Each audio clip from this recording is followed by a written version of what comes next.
Pada 6 dan 9 Agustus 1945, bom atom dijatuhkan di Hiroshima dan Nagasaki. 15 Agustus 1945, Jepang menyerah tanpa syarat terhadap sekutu dan menjadi penanda berakhirnya Perang Asia Timur Raya. Memasuki tanggal 17 Agustus 1945 tengah malam, puluhan tokoh pemuda serta anggota PPKI telah berkumpul di rumah Laksamana Maeda.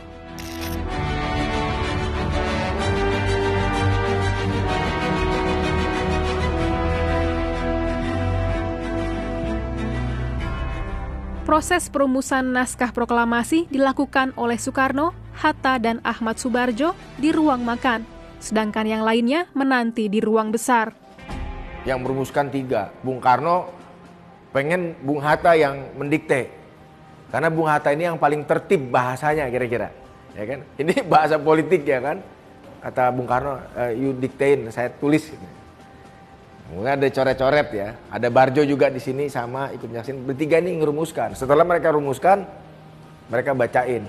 Sebetulnya ada kompromi juga. Jadi di kalangan mereka katanya gimana kalau kita ngikutin caranya deklarasi kemerdekaan Amerika gitu, di mana founding fathers-nya ikutan teken semua.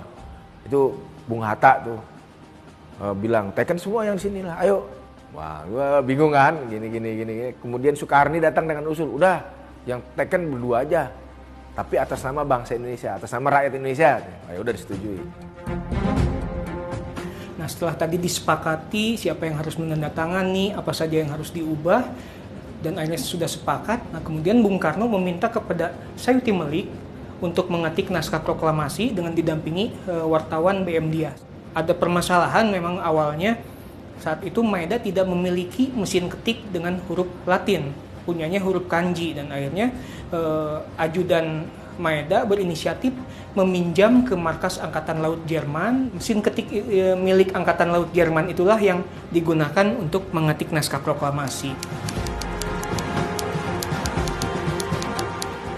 Waktu menunjukkan sudah masuk pukul 2 dini hari, sudah tanggal 17 Agustus 1945. Setelah kemudian selesai diketik, Sayuti Melik menyerahkan kepada Bung Karno dan Bung Hatta, dan kemudian Bung Karno dan Bung Hatta menandatangani di atas grand piano yang saat itu ada di rumah Maeda. Jadi proses penandatanganan naskah proklamasi di atas piano ini.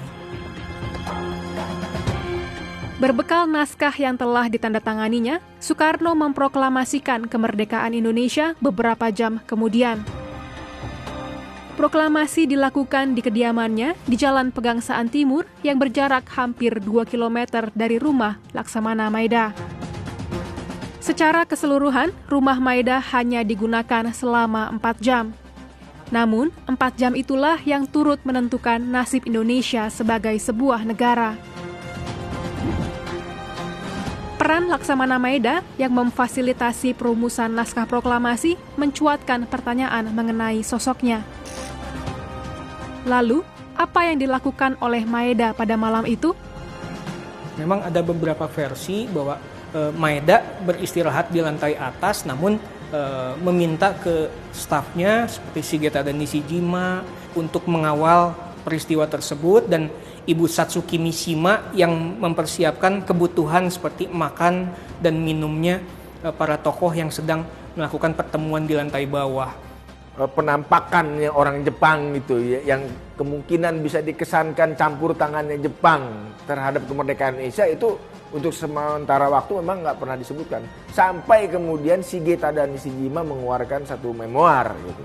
Ketika itu pun tidak tersiar luas, artinya orang sudah melihat bahwa Indonesia merdeka, masih tetap digoreng gitu ya, isunya digoreng, wah Indonesia ini bentukan fasisme Jepang, Indonesia ini boneka Jepang. Itu kampanye yang diberikan oleh Belanda, meyakinkan kepada sekutu bahwa ini harus dikembalikan keadaan sebelum perang, karena pemerintah yang sekarang nggak legitimate, dia disokong oleh Jepang, buktinya ini. Nah, itu kira-kira.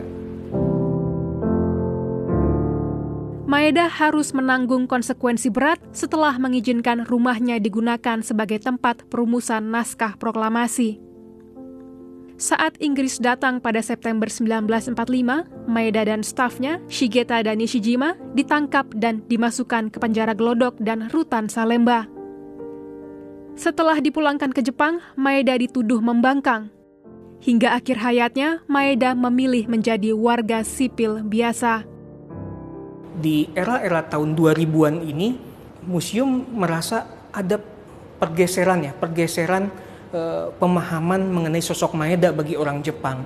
Mungkin saat veteran-veteran Jepang, rekan-rekan sejawatnya masih hidup, Maeda dianggap sebagai pembangkang. Namun untuk generasi kemudian, generasi ketiga tahun 2000-an, mungkin dari pihak Angkatan Laut Jepang sudah memposisikan Maeda sebagai sosok yang layak diperhitungkan dalam percaturan pasca Perang Dunia Kedua. Atas jasanya terhadap perjuangan kemerdekaan Indonesia, pada 17 Agustus 1973, Maeda diundang pemerintah Indonesia untuk menerima tanda kehormatan Bintang Jasa Nararya. Maeda mengembuskan napas terakhirnya pada 13 Desember 1977.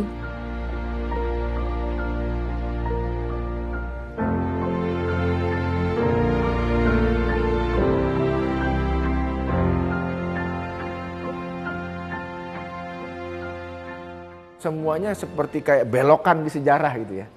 Jadi sejarahnya kan lurus, kalau ngikutin lurus-lurus saja ya udah dari Terauchi, PPKI terus gitu ya. Tapi tiba-tiba ada belokan dalam sejarah yang membuat fakta sejarah itu menjadi lain, tapi kemudian justru menjadi hal yang sangat menentukan buat kemerdekaan kita.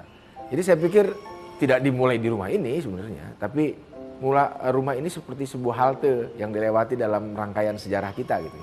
Jadi sebelum halte-halte lain yang kita lewati, ini salah satu halte di mana kemerdekaan kita dirumuskan.